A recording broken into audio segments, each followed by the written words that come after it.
So another thing that's common out here in Victoria, BC, in the homelessness field, is you have people that either represent our spokespersons or are on a board of different entities like the Coalition to End Homelessness, Canadian Alliance to End Homelessness. And you'll notice that certain people in these organizations, charities, nonprofits, so on and so forth, they have a spokesperson. And the people that are trying to speak on the behalf of the rest of the homelessness population, even though we never asked for that,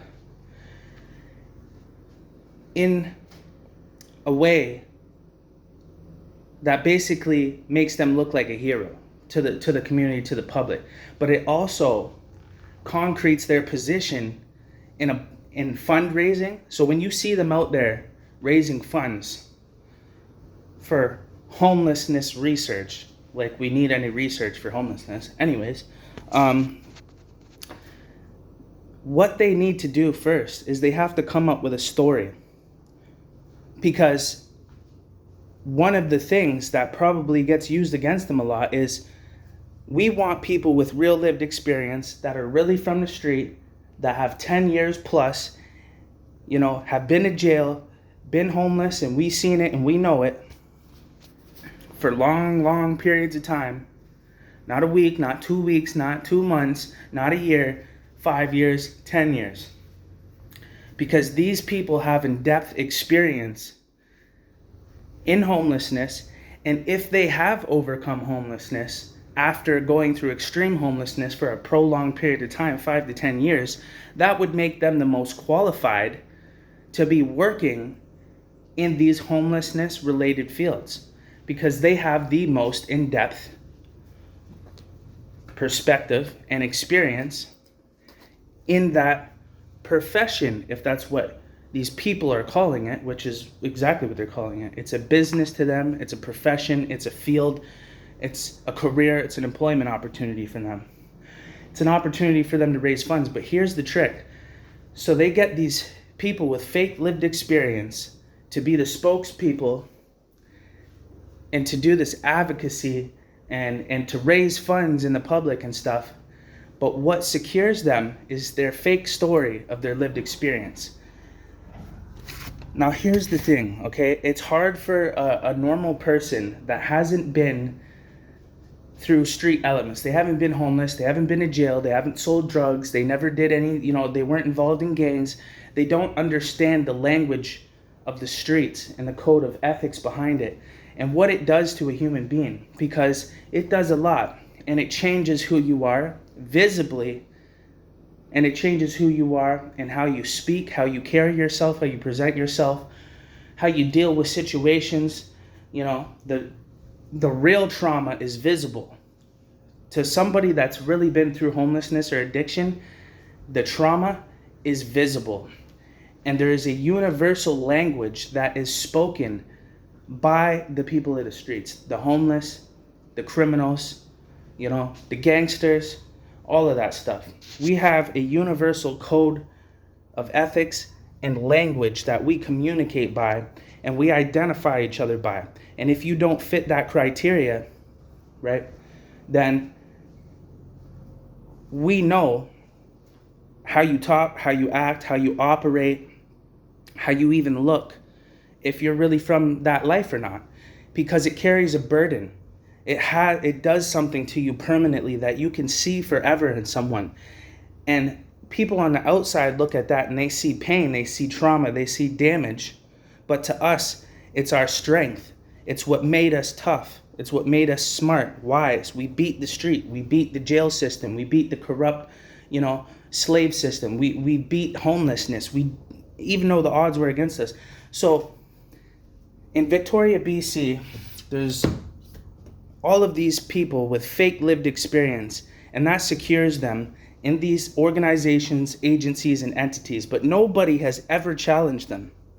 Nobody successfully ever challenged them. No one's ever spoke up against them, never pointed the finger at them and could tell, I know you ain't about that life. I know you ain't from the street. I can see it on you. And you're putting on an act, and you're doing it to secure yourself so that way you're justified in the work that you're doing and nobody can question you or challenge you. Now, add another layer onto that, and you'll notice that it's always only women out here in Victoria, BC. It's primarily women that are running these agencies, and the Coalition to End Homelessness and the Canadian Alliance to End Homelessness. Their spokespersons are always women saying, oh, I have lived experience. No, you fucking don't. Go off. You know what I mean? You can tell that they're lying. You know what I'm saying? If you came from the street and you were looking at these fucking people and you're like, what the fuck is up with that? Like, who are these people? They're not even from our block. They ain't even from out here from the street. They weren't out here. What the fuck are these people talking about? You know what I mean? But they're advocating as if they were, as if they've experienced addiction and they experienced homelessness because they fucking did coke for a weekend because they fucking met some coke dealer at a fucking bar and they went on a fucking binge for a week or two because they were chilling with a fucking drug dealer because they went to the bar and wanted to meet a guy and end up meeting a fucking drug dealer. Like, then now because they experienced that, now they fucking know addiction, they know homelessness, and now they can advocate for it and say, I have lived experience, and that's why I'm raising $100,000 this year around homelessness. Please donate. Like, you know what I'm saying? And the real dudes from the street that are looking at this, like, are these people fucking kidding me? Like, are they joking or like, are they serious? They've lied for so long, they believed in it now. So, anyways, you don't understand. These agencies need these fake lived experience people to operate. They can't operate in a justified manner without that, because people will call them out. Like, what gives you the right to advocate for the homelessness population and raise millions of dollars on their behalf, which the money doesn't even go to the homeless? You know what I mean? Oh, well, I have lived experience and I've been through addiction, so I know what I'm talking. Like, they will lie to secure themselves in their position and justify their reasoning behind why they're doing the work that they're doing, when really they're just there to profit and capitalize off of homelessness and create a business out of it, as I've showed you previously. So to me, when I went through homelessness, the blood, sweat, and tears that I went through, and the pain and the agony and the extended pain and prolonged pain and agony of real fucking poverty, real homelessness, real fucking mental health, real fucking addiction, alcoholism, and all that shit that I overcame going through homelessness off and on for 15 years, since I was 14 years old. I had to sell fucking drugs, you know what I mean, to put clothes on my back and feed myself when I was 15 years old in a city full of fucking pirates, full of fucking gangsters, full of fucking refugees that come from a country of war and come out to Canada and they get dropped off, and there's 100, 200 of them, and they fucking punch everyone out and stomp everyone. Like, I was getting beat up every single day when I was a teen by a fucking gang of Serbian and Albanians. And they came from a country of war, so like, I don't blame them. They just came from war. You think they give a fuck? They're like still in war mode. Like, yo, what? Bang, bang. Like, but that's the life that, it's fucking crazy. If you really come from that life, that's the type of shit that you experience. You know what I'm saying? You're out there getting stomped on by a fucking 100 Albanian gangsters that came from a country of fucking war. This is poverty, okay? This is, if you really came from homelessness, you would have been fucking homeless at 14, 15 years old, having to sell fucking crack or sell your fucking body if you're a female to feed and clothe yourself, because no one's gonna save you. CAS ain't gonna save you. The fucking system ain't gonna save you. Your parents definitely ain't gonna save you. You're fucked if you don't fucking figure out how to survive in the streets, okay? These fucking people that are working for the Coalition and the fucking Canadian Alliance and all this shit to end homelessness, they ain't been through that. They are not qualified, okay, to be fucking advocating for us, the real homeless fucking guys, the real homeless people in the street that overcame this shit through blood, sweat, and fucking tears. And you know what's even more sickening?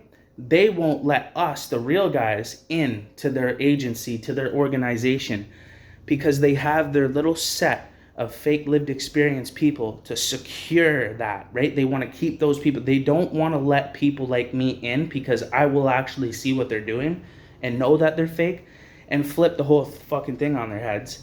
And they will lose everything they have. All the money that they fucking can tap into, you know what I'm saying? Their salary, you know what I mean? They'll get replaced by somebody that really is what they're claiming to be, and they don't want that. You know what I'm saying? I'm a direct threat to their fucking livelihood. Okay, so they try to make sure that people like me can't get in to the coalition, can't get in to the Canadian Alliance to End Homelessness, because they just have their couple of fake lived experience guys, and they hold those spots and block real lived experience people from being able to get in, so they can continue their operations in the manner that they do so in order to profit from homelessness. And that's exactly what they're doing. They've created business out of it. And this has been going on for a long time. This is not a new system or anything like that. This is an international business model, okay? So they know that. They know that I know that they're fake. And they run and hide, and they try to block me, and you know, if I confront them, they run away. Like, you know what I'm saying? Because they know that they're getting found out, you know what I'm saying, by somebody that's really from the street. And you can't tell me of one motherfucker in Victoria, BC, that went from a fucking tent, got employed to several organizations to advocate for homelessness, saw how the entire inside industry operates and how they generate money on multiple levels, okay, how they get funding, you know, how they write grants, the language they speak, how they think when they get the money, how they break it down. Like, the whole thing was manipulative in nature, you know? And I was just like, wow. But when somebody like me gets in there, they feel threatened, and if they see that I can see what they're doing, they need to get rid of me. So again, guys, you know, Victoria, BC is one of the fucking most cowardly places I've ever fucking been. They're a bunch of preppy, privileged, white, fucking rich, suburban human beings that grew up on a fucking island in the suburbs of Canada. This ain't the hood. This ain't where it's gangster. Even the East Hastings Strip. That is just a fucking reflection of what the government allowed to happen out here, because the government is tapping into that income stream and taking a percentage from the drug trade as they've been caught before. Like, it's not a conspiracy. You know what I'm saying? They're allowing drugs to thrive and manifest, and then, you know, creating a front to keep it going and keep people buying into it, so that way they can keep their income streams going. If their drug addicts die, so does their income, okay? If you were a drug dealer, you would understand this. If you sold drugs, you would realize that you don't give a fuck about your customer. You just need to make sure they don't overdose and fucking die, so that way they buy another ball of crack next month when they get their disability check. That's all I give a fuck about, you know? And I've been there, trust me. That's what I was doing, and that was my mentality. So when a drug dealer understands that nature and understands the game like that, and then sees the government doing the same fucking thing, we're like, holy fuck, yo, that's crazy. Like, that's next level shit, right? You know what I mean? But to all these fucking washed up, privileged, civilian, suburban fucking weirdos out here in Victoria that think they know about this life that I come from, they can't identify with that.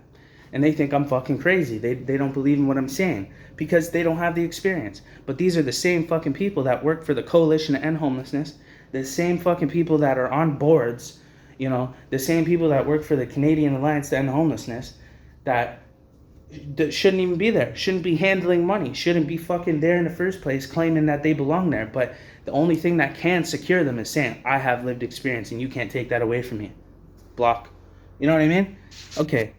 Well, guess what?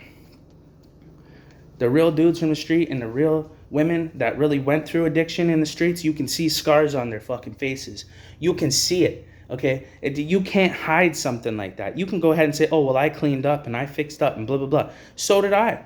So did I. You didn't see the workshops I was doing? I was speaking to government officials. I cleaned up and I would look like I'd never touched the fucking street. But when you hear me talk, now you know where I come from. You know what I'm saying? So there are elements of a human being that will never go away, that you obtain through the process of hardship, through that experience, going through homelessness and addiction and abuse and all of that other shit. You can see it, hear it, and you know what? These fucking people will come down from their pedestals and come down and meet me in the fucking street on a street level and come talk to me, you know? And if somebody challenged me like this and said some shit like this about me, I would say, come meet up. I'd be like, yo, come. And I have. People have tried, you know what I mean? People have said, you know, there's always going to be haters, but hey, you know what I mean? Like, this isn't about hate. This is about truth. You know what I'm saying? So, like I said, if anybody doesn't believe in who the fuck I say I am, come meet me outside. You know what I mean? We'll go for a walk. You know what I mean? We'll go and run through the fucking blocks together. You want to see if they won't, okay? People that are not from that life will not come outside and come meet me downtown and go walk through the fucking strip together and have a talk. They're not going to do that because they're scared. They're scared for their safety and their well-being. You know what I'm saying? Because they're fucking not from the street. If you come from that life, you don't give a fuck. It's embedded into you. You know what I mean? Like, you're always at risk of getting fucking shot, killed, fucking stabbed, jumped, whatever. Like, you hit a certain point where you just don't give a fuck anymore. You're like, okay, I'll go in there head first and just start fucking swinging. Like, I don't give a fuck. You know what I mean? It's a psychoticness that gets developed through fucking hardship, bro. You know what I'm saying? And if you can get a grip on that, that's great, you know, and you can do something with your life that has nothing to do with those elements of the world, that's great. But what bothers me is that I was trying to do that in this city, and all of these fake entities out here literally were jealous of me. I could sense their envy and their jealousy, and they literally did manipulative things to stop me from being able to pursue in a career in a field related to homelessness. They control it, okay? Believe it or not, they control it. They hold their positions, and they make sure that nobody else that really has the real lived experience that comes from the street can get in there to say anything. The only thing they will allow is a person with lived experience to enter the conversation, give you a couple peanuts, and then steal your ideas and go and pitch them to get funding for that idea. Then they will get a $100,000 grant, a $60,000 grant, a $20,000 grant. And then they will initiate that idea and only employ themselves, people that have never been homeless, never been through addiction. But then, when someone like me challenges them, hey, Susan, come over here with your fake lived experience. We need you to fucking come over here and advocate. You know what I mean? Like, then, you know, I have lived experience and I went through addiction. Like, bitch, you were never out there. You weren't there, okay? I know women from the fucking street, okay, that grew up since they were 15 years old in the fucking street, okay? I can see it on them. I can hear it in them. I know they have it. Yeah, can they get articulate, clean up, and go fucking look like a business professional and speak like a business professional? Yeah, they can do that. But you will still see and hear them talk. And you will identify and know that they come from the street. Okay? It's always going to be with you. But these people that are faking it and faking the lived experience know that you don't know that because you don't come from that life. So you can't identify with that. There's no fucking way. So you can't prove that they're lying. You can't prove they're wrong. And even me from the street, I can't prove that they're lying either. But I know they are, right? So they have a masterminded fucking, you know, plan and a system, right? And they've secured themselves so that way nobody can fucking take it away from them. Nobody can, you know, prove that they're doing something wrong. With the money, you know, how they deal with the money through a charity and the tax loopholes and all the different, you know, financial loopholes and the complications and complexities of a board and a chair and a treasurer. Like, they create these fucking systems and these walls and these like these things to complicate things, to make things harder for people to understand, identify, and prove that anything malicious is happening. They've structured this like that. You know what I mean? And that's the system as a whole. We know this, okay? For the people from the street, we know this. We already know this shit. You know what I mean?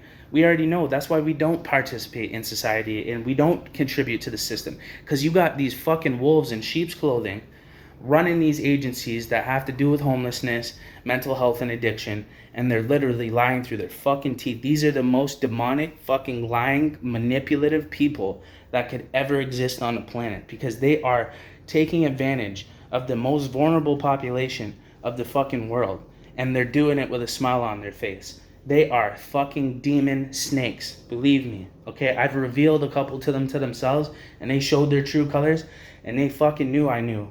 what's up. You know what I'm saying? But hey, like I said, this city makes me sick. The field of homelessness out here is disgusting. People that are not guilty of the things that I am claiming, that have to work amongst these people in these systems, also quietly agree with me. But they've also, expressed to me that, hey, I want to do anything that I can. I know that this is what's happening, but I still want to try. So they're in there trying.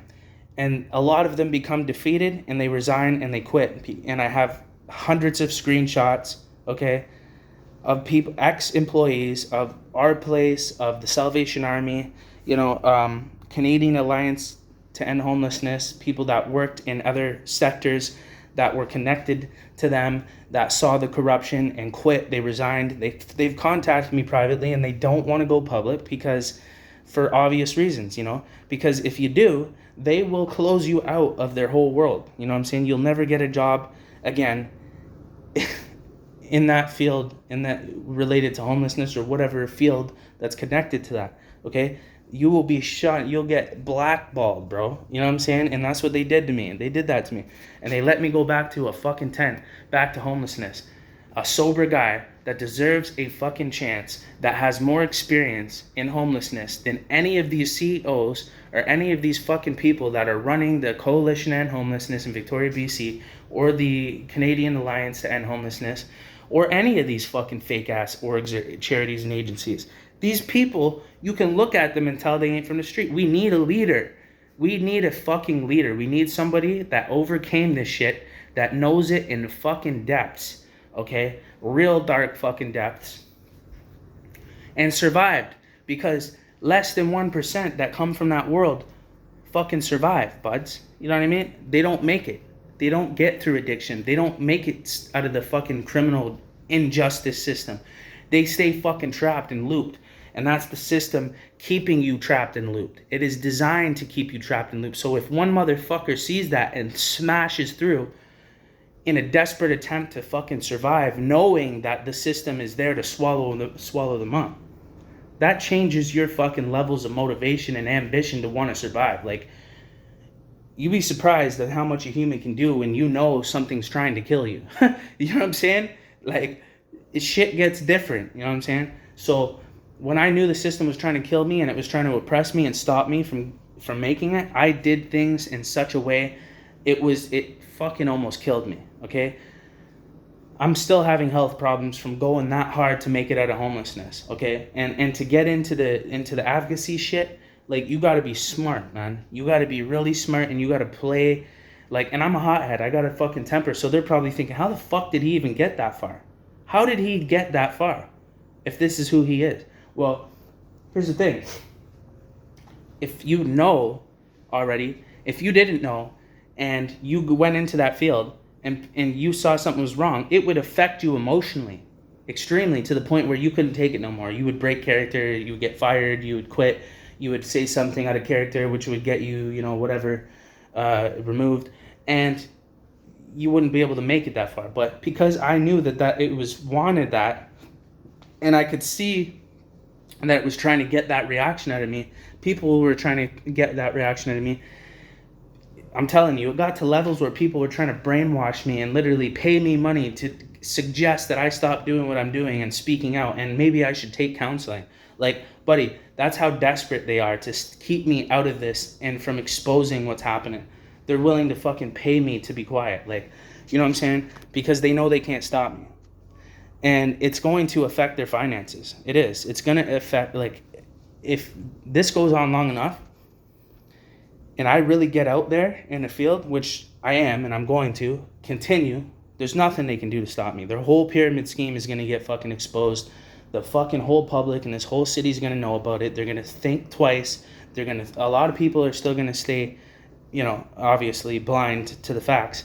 But a lot of people aren't, and a lot of people haven't been. A lot of people have been hitting me up, telling me, calling me a hero. And these are people that used to work at these places. So is it really me? Am I really wrong? Because your own fucking employees are telling me that I'm right about what I'm saying, okay? And they can see the insides of your operation even better than I can, okay? So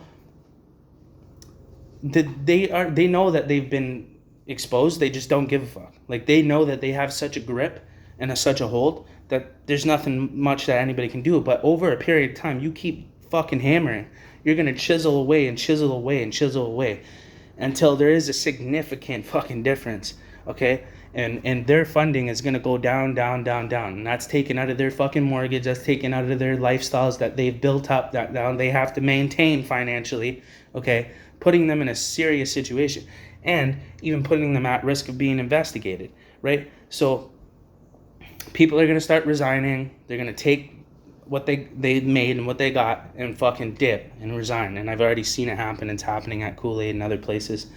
Okay, and then they will choose another manipulator to take that person's place. It's never going to be somebody that is like me, that really comes from the streets, sees the corruption in the system, and realizes, hey, all of this shit could be fixed if you guys just got the fuck out of our way and stop playing the game you're playing and stop sucking up all the resources for yourselves and all the finances and misusing the money intentionally. That's all you need to do. Fuck off. Like, you know what I mean? And they're like, well, we got our hands on over a fucking $100 million a year.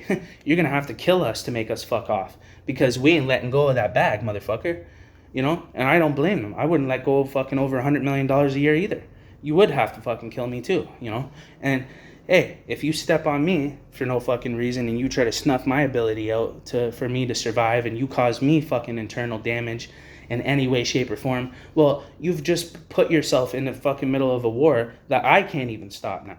You fucking stepped on me. I'm gonna fucking swing. I'm gonna fight, and even if the motherfucker's 300 pounds is gonna kill me, I'm fucking swinging. You know, and I'm taking a sucker fucking punch.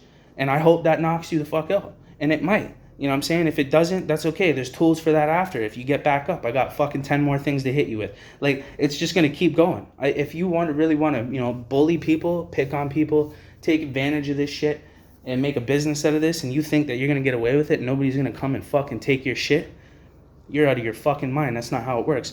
Even in the gangster world, if you want to play gangster, you got to realize, man, like, if you want to be a drug dealer, people are going to come and fucking take your shit. You know what I'm saying? They're going to come and try. You know what I mean? They're going to come and rob. They're going to come with guns, goons, and all that shit. That's in the street elements, right? It's the same thing in this fucking political, corrupt, fucking systematic bullshit. You know, people are going to come, but you got to learn how to speak their language and play their game and do it better than them, which I can do, and I have done. But at the last second, I pulled the trigger, and I basically revealed my side of the fence, you know, and I gave them advantage over me, really. I could have kept playing it, but I would have to compromise my integrity, and I'm not willing to do that because then I would be fugazi just like these fucking clowns. So anyways, fake lived experience in Victoria, BC, okay? These people holding down these fucking positions and these jobs and these you know, agencies, charities, and non-profits, right? Sickening. Fucking crazy shit, okay? And you know what you'll notice? They're all women. They're all females that are holding down these positions, all the way from the fucking Canadian Mental Health Association, all the way to the fucking Coalition to End Homelessness, to the Canadian Alliance to End Homelessness, okay? And everything in between. They use women because who's going to challenge a woman? Who's going to call out a woman and not look like a piece of shit to everybody else? They know this. This is strategic, okay? This is their methodology. This is what they know, okay? And they use human nature against you. They use your heart against you with homelessness to make you donate. You feel bad for homeless, you donate, they profit. They get the money, they don't give it to the homeless, okay? They put women with fake lived experience and their little fake stories in authoritative positions in these organizations, charities, and entities. So that way, if somebody like me comes and sees, yeah, no, these people are not from the fucking street, they're lying, man. And when everything else adds together and you can put it all together, then you can see the whole thing. But guess what? Now you're challenging a woman. Now you're basically fucking threatening a woman all of a sudden. Like, if I say anything challenging or calling down or saying anything to a female, I'm automatically fucking shunned. Everyone's after me. Everyone thinks I'm a piece of shit. And now I'm wrong. I'm the bad guy. So they know that. So that's why they strategically place women there. And these women harvest their power over that position and know that nobody can fucking prove that they don't really have lived experience. You know what I mean? So they just smile. But when they get called out for the first time ever, it is kind of funny to see them scramble a little bit, I'm not going to lie. But other than that, fake lived experience in Victoria, BC. visit www.victoriabcprofits.ca.